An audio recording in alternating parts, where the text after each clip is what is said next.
Hello! Welcome to జోష్‌కా Shri studios. అందరూ ఎలా ఉన్నారండి? అందరికీ వాళ్ళ జీవితంలో రకరకాల ప్రాబ్లమ్స్ వస్తూ ఉంటాయి. ఒకళ్ళు ఫైనాన్షియల్ ప్రాబ్లమ్స్ అవ్వచ్చు, పర్సనల్ ప్రాబ్లమ్స్ అవ్వచ్చు, ప్రొఫెషనల్ ప్రాబ్లమ్స్ అవ్వచ్చు. ఏదో ఒక ప్రాబ్లమ్ అయితే ప్రతి ఒక్కరి లైఫ్‌లో ఉంటూ ఉంటుంది. సో, ప్రాబ్లమ్ రాగా మనం ఫస్ట్ ఆఫ్ ఆల్ బాగా కంగారు పడిపోతాం. అయ్యో! ప్రాబ్లమ్ వచ్చింది, సమస్య వచ్చింది. దీని నుంచి ఎలా గట్టెక్కాలి అని టెన్షన్‌గా ఫీల్ అవుతాం. రెండోది కొద్దిమంది ఏడుస్తారు. నాకే ఈ ప్రాబ్లమ్ వచ్చింది. నేనే ఇంత పెద్ద ప్రాబ్లమ్‌ని ఫేస్ చేస్తున్నానని ఫీల్ అవుతూ ఆ బాధపడాల్సిన దానికన్నా ఎక్కువ బాధపడుతూ ఉంటారనమాట. సో, అలాంటి ప్రాబ్లమ్స్‌ని సాల్వ్ చేయడానికి సింపుల్‌గా కొన్ని విషయాలైతే తెలుసుకుందాం. ఏంటని అనుకుంటున్నారా? ఫస్ట్ ఆఫ్ ఆల్ ప్రాబ్లమ్ వచ్చిందనగా టెన్షన్ అయితే పడొద్దు. రిలాక్స్‌డ్‌గా ఉండండి. క్యాజువల్‌గా ప్రతి మనిషి కూడా ప్రాబ్లమ్ వస్తే చాలా టెన్షన్‌గా ఫీల్ అయిపోతూ ఉంటామనమాట. అయ్యో! ప్రాబ్లమ్ అంటే సమస్య వచ్చింది. నేను ఎలా దాన్ని ఫేస్ చేయాలి? ఏం చేయాలని టెన్షన్‌తో మన బ్రెయిన్ అయితే మనకి పని చేయదు. అసలు ప్రతి సమస్యకి ఒక పరిష్కారం అయితే ఉంటుంది. ప్రతి తాళం కప్పకి కూడా ఒక తాళం చెవైతే ఉంటుంది ఖచ్చితంగా. సో, మనం వెతుక్కోవాలి. దానికి పరిష్కారం ఏంటని మనం వెతుక్కోవాలి. సో, అలాంటి పరిష్కారం కోసం ఫస్ట్ ఆఫ్ ఆల్ వచ్చిన వెంటనే సమస్య వచ్చిన వెంటనే టెన్షన్‌గా ఫీల్ అవ్వద్దు. చాలా రిలాక్స్‌డ్‌గా ఉండండి. ఉండటానికి ట్రై చేయండి. అలా ఉండడం వల్ల మన బ్రెయిను కరెక్ట్ వేలో పనిచేస్తుందనమాట. సో, ప ఎలా వచ్చింది సమస్యను ఎలా ఫేస్ చేయాలి అని దానికి ఒక పరిష్కార మార్గం కోసం మన బ్రెయిను వెతుకుతూ ఉంటుంది. రెండవదొచ్చేసి వచ్చింది పెద్ద ప్రాబ్లమ్ అనుకోండి. దాన్ని పార్టిషన్‌గా చేయండి. సపోజ్ పర్సన్ ఒక 3,00,000 అమౌంట్ ఒకరికి అప్పు తీర్చాలి. అది మనకి అడుగుతున్నారు. సో, మనకి టైం లేదు. మన దగ్గర డబ్బు లేదు. దానికి మనం వచ్చిన వెంటనే అయ్యో! తను ఒక 10 డేస్‌లో తీర్చమని చెప్పాడు. నా దగ్గర అమౌంట్ లేదు. నేను ఎలా తీర్చగలను? ఏం చేయగలను? అని టెన్షన్ పడిపోయామనుకోండి అనవసరంగా పరువు పోతదని. సో, అక్కడ స్ట్రెస్‌లో మనమైతే ప్రాబ్లమ్‌ని సాల్వ్ చేయలేం. సో, అప్పుడు ఫస్ట్ ఏం చేయాలి? రిలాక్స్‌డ్‌గా ఉండాలి.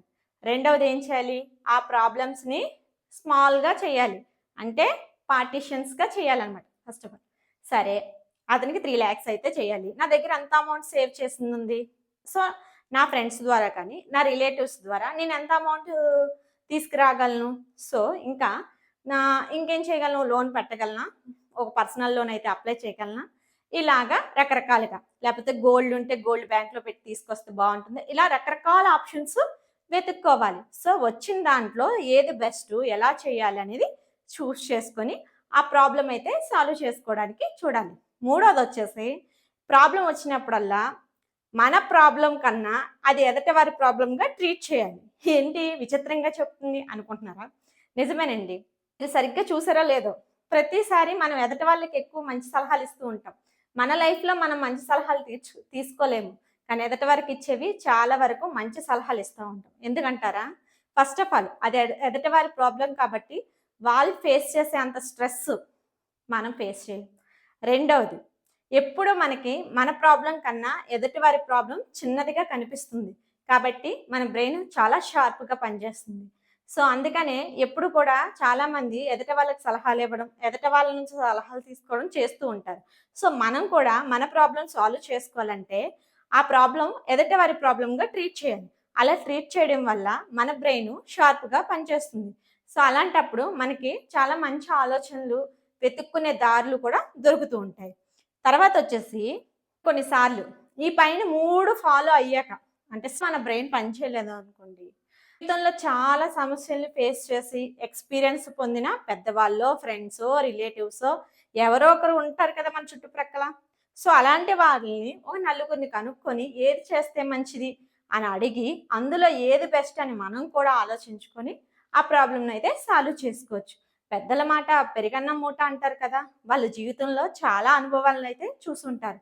సో, మనకి సాల్వ్ చేసుకోలేని సిట్యుయేషన్స్ వచ్చినప్పుడు, మన వల్ల కాదు అన్నప్పుడు మాత్రమే ఎదుట వారిని అప్రోచ్ అయ్యి, వాళ్ళ యొక్క అనుభవాలు, వాళ్ళ యొక్క ఈ ప్రాబ్లమ్ వస్తే ఎలా సాల్వ్ చేస్తారనే విషయాన్ని తెలుసుకొని, వాటిలో ఏది బెస్టో చూజ్ చేసుకొనైతే మనం ప్రాబ్లమ్ సాల్వ్ చేసుకోవాలి. సో, ప్రాబ్లమ్స్‌తో సతమతమవుతున్న వాళ్ళైతే ఈ టిప్స్ ఫాలో అవ్వండి. ఖచ్చితంగా మీరైతే ఒక బెటర్ సొల్యూషన్ అయితే ఇవ్వగలరు.